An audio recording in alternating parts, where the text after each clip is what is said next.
Hey everyone, this is Heidi from My Reading Life. Welcome to week 2 of NonFiction November. We're into it now. Second week, we're gonna be cranking through some books this week, I'm hopeful. Anyway, what am I reading? I am reading The Best American Science and Nature Writing from 2019. This is compiled by Montgomery, and I am 3/4 of the way through this collection of essays and other types of long-form journalism about science and nature. There have been some truly, truly excellent stories in this one. The one that I read this morning when I woke up at 4 a.m. and didn't want to get up yet was about the American healthcare system, and it dovetailed really nicely with Brain on Fire, which I finished last week. So in this particular, let me see if I can flip open and not lose the camera. Here, I'm going to move you back. Nice. So I read, what was the name of it? How Not to Die in America by Molly Osberg. And it was originally published in a periodical called Splinter, which I've never heard of. And I don't want to tip you back. You'll just see the top of my bookcase. So this was, very well written short essay. It was only about, like 10 pages long, about how she became ill with a mysterious illness, same as Brain on Fire.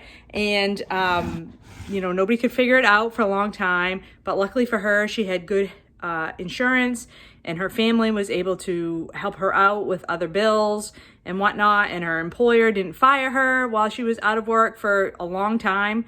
It turns out she caught some weird kind of strep that turned septic. So she almost died. Yeah, it was crazy.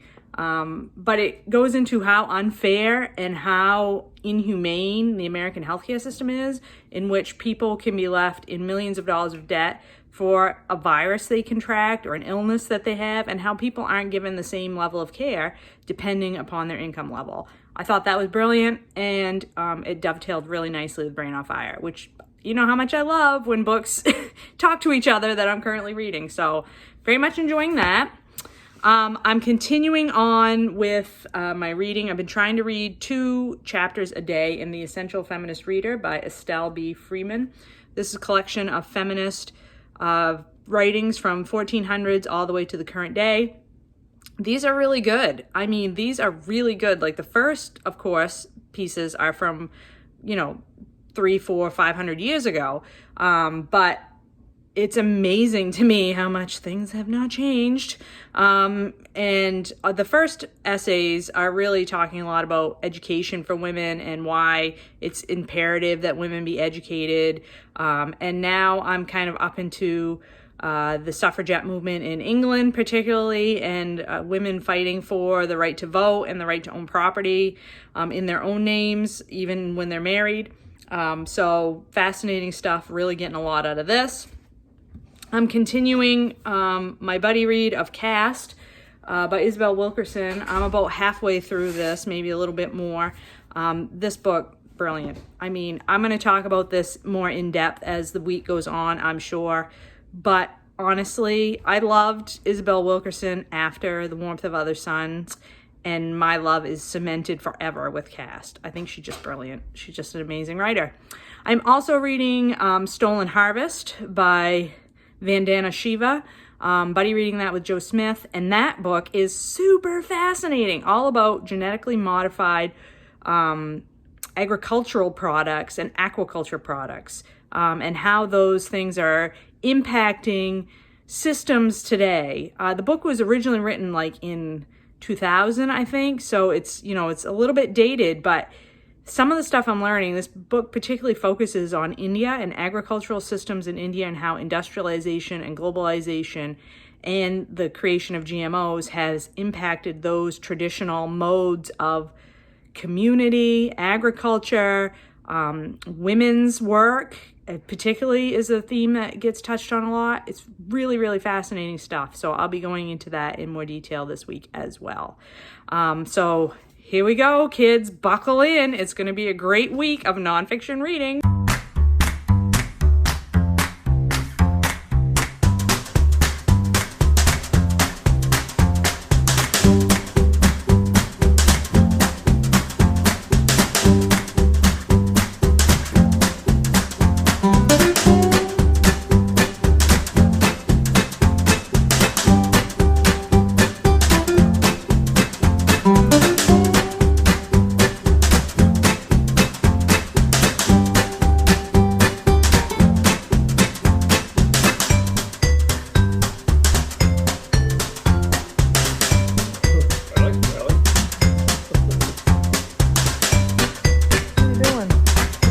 Hurry up here. So it's Wednesday, November the 11th, and I just wanted to check in and talk about these two books that I've been reading. So you guys know I've spoken about on several of my videos how much I enjoy it when books are in conversation with each other when I'm reading them. And, you know, I didn't plan for it to happen that way, but it just randomly happens. I just love to have those connections between the books. So I'm reading Caste, The Origins of Our Discontent by Isabel Wilkerson, and The Best American Science and Nature Writing edited by Montgomery, which you would not think would have very much in common. But I was just reading in part 5 of this book. Let's see if I can flip to the correct spot. In this book, Wilkerson goes into quite a bit about how there's a lot of medical evidence at this point that people who are exposed to systemic racism have more poor health outcomes than folks who don't experience that constant stress of, you know, racist injustices directed against them all the time. And so, like, all of this section is about the chapter is called Cortisol, Telomeres, and the Lethality of Caste, and it explains how being in the subordinate caste has exposed Black people to worse health outcomes. So that was all super interesting stuff. And then, lo and behold, this morning, let's see if I can find what I was reading this morning. I guess I should have been better prepared for this conversation. Okay, so this morning I start to read this article in my Best American Science and Nature Writing by Linda Villarosa, first published in New York Times Magazine. The Hidden Toll, why are Black mothers and babies in the United States dying at more than double the rate of white mothers and babies? The answer has everything to do with the lived experience of being a Black woman in America. And this is exactly what Isabel Wilkerson was talking about. The experiences that Black women are exposed to actually end up that they experience higher mortalities from childbirth, the women do, and then the babies the Black babies are more likely to die in the United States. And it's all due to, a lot of that's due to low birth weights that Black babies experience, and that is, due to the fact that the mothers are under so much stress all the time. For example, some of the things I've highlighted here: Black infants in America are now more than twice as likely to die as white infants, 11 per 1,000 Black babies compared with 5 per 1,000 white babies. A Black woman with an advanced degree is more likely to lose her baby than a white woman with less than an 8th grade education. So lest you think it's, poor women or uneducated women that are experiencing these mortalities, that is not the case. And there is a lot of scientific research to back up these facts. So you can see I underlined and wrote in the margins and like all of that. This was an excellent article. And I just loved how it was just in such perfect parallel with this chapter in the book Caste by Isabel Wilkerson, and I just love that. So I am right now going to be starting part 6 of Caste, so getting towards the end of that one, and I think I have about 50 pages left to go in Best American Science and Nature Writing. Hey everyone, it's Wednesday evening and I've finished the Best American Science and Nature Writing collection. This is one of the better ones of these collections, I think, that I've read. I liked almost every one of the stories, and I didn't dislike any of them, but they were just some that I liked more than others. So I've marked, you can see with sticky notes, my favorite articles, and I just thought I'd share them with you. This Sand is Your Sand, written by Chris Collin, first published in Outside. And this is all about people's rights to access waterways in the United States and how the public access differs depending on what state you're in. And I thought it was fascinating and complicated and something that I deal with in my job as far as access to the intertidal and marine resources. So I thought that was fascinating. Let's see. This is Saving Baby Boy Green, written by Eva Holland, and it was originally published in Wired. And it's all about how medical treatment is given to preemie babies and how the medical interventions have changed over time, and how we have such technologically, we really have high capabilities for keeping very early births from becoming bad and tragic scenes, but how we've also learned that the most important thing for those preemies is the connection, the human connection with their parents.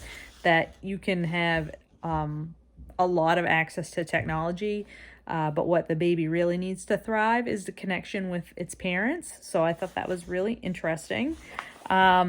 This one is Deleting a Species by Rowan Jacobson, and it was first published in Pacific Standard. This was fascinating as well, about how a new technology called CRISPR is allowing for gene editing, and one of the things that scientists are working on is editing the genes of the bacteria that causes malaria in a mosquito, and using this CRISPR technology to delete parts of the genome of the mosquito, so that they're no longer, that they would be sterile, the mosquitoes would be sterile, and then therefore the mosquitoes wouldn't be able to reproduce, and therefore the mosquito population would crash, and you would not get so many cases of malaria. And the ethical implications of deleting parts of a genome of a species and what that may mean for, us in the future. Also extremely fascinating. This is The Insect Apocalypse is Here, written by Brooke Jarvis and first published in New York Times Magazine. I will say that the New York Times Magazine often has really good science and nature writing. So if that's something that you're interested in, I would definitely check out New York Times Magazine. But The Insect Apocalypse is Here is all about how amateur naturalists can work to help document the decline of certain species. In this case, it's insects. These certain amateur naturalists had noticed that way fewer insects, bugs, were hitting their windshields when they drove. And so they got involved in doing some survey work for the overall population of insects, and found in some cases, like the population of all the insects in an area had declined by like 70% or something. And this is all about citizen science and how just regular people can be involved in population surveys and other types of surveys to help gain the information that we need to figure out what's going on in the natural world. Again, something that I'm very interested in for my own professional life, and I thought this was a really, truly fascinating article. Another article that relates to my professional life, this is You Really Don't Want to Know What It's Like to Be a Right Whale These Days, and this is written by J.B. McKinnon, and it was first published in The Atlantic. And this article is all about how the endangered right whale, which is a whale that lives in the North Atlantic Ocean, is one of the most endangered whales on the planet, and the sorts of human interactions that are causing it to perish so often, and things like entanglements with fishing gear, ship strikes, things like that, are so detrimental to the species. And one of the reasons why this is happening is because the right whale lives where people live. Like, it is very much an inshore whale, and its normal area of where it's living, even, migrating back and forth between, is in the most densely populated part of the United States on the East Coast. So there's very limited ability for the whale to avoid humans. Really sad article, and just kind of breaks your heart, and also makes you think about how some things cannot be avoided because we are simply too many of us humans on the planet. And then the last article that I want to shout out is one that I had read before when it was first published in the Atlantic. This is When the Next Plague Hits by Ed Yong. And this article was originally published in the Atlantic magazine in the July-August 2018 issue. And this is all Ed Yong predicting what the next pandemic would be and how that would play out in the world. And I've marked... You can see I've underlined and wrote "ha" in the margin here, but I just want to read to you a little bit of this. Some of his prescient comments here. It says, the United States has nationwide vaccination programs, advanced hospitals, the latest diagnostic tests. In the National Institutes of Health, it has the world's largest biomedical research establishment, and in the CDC, arguably the world's strongest public health agency. America is as ready to face down new diseases as any country in the world. That's where I wrote "ha" in the margin. Yet even the U.S. is disturbingly vulnerable, and in some respects is becoming quickly more so. It depends on a just-in-time medical economy in which stockpiles are limited and even key items are made to order. Skipping a bit. The most common life-saving drugs all depend on long supply chains that include India and China, chains that would likely break in a severe pandemic. Perhaps most important, the United States is prone to the same forgetfulness and short-sightedness that befall all nations, rich and poor. Public health programs are low on money, hospitals are stretched perilously thin, crucial funding is being slashed. And while we tend to think of science when we think of pandemic response, the worse the situation, the more the defense depends on political leadership. When Ebola flared in 2014, the science-minded President Barack Obama calmly and quickly took the reins. The White House is now home to a president who is neither calm nor science-minded. We should not underestimate what that may mean if risk becomes reality. First published July-August 2018. Yeah. Anyway, this was a very good collection. I highly recommend it if you like science writing at all, if you're interested in the essay form or long form journalism, if you like that style of thing, very much can recommend this 2019 collection.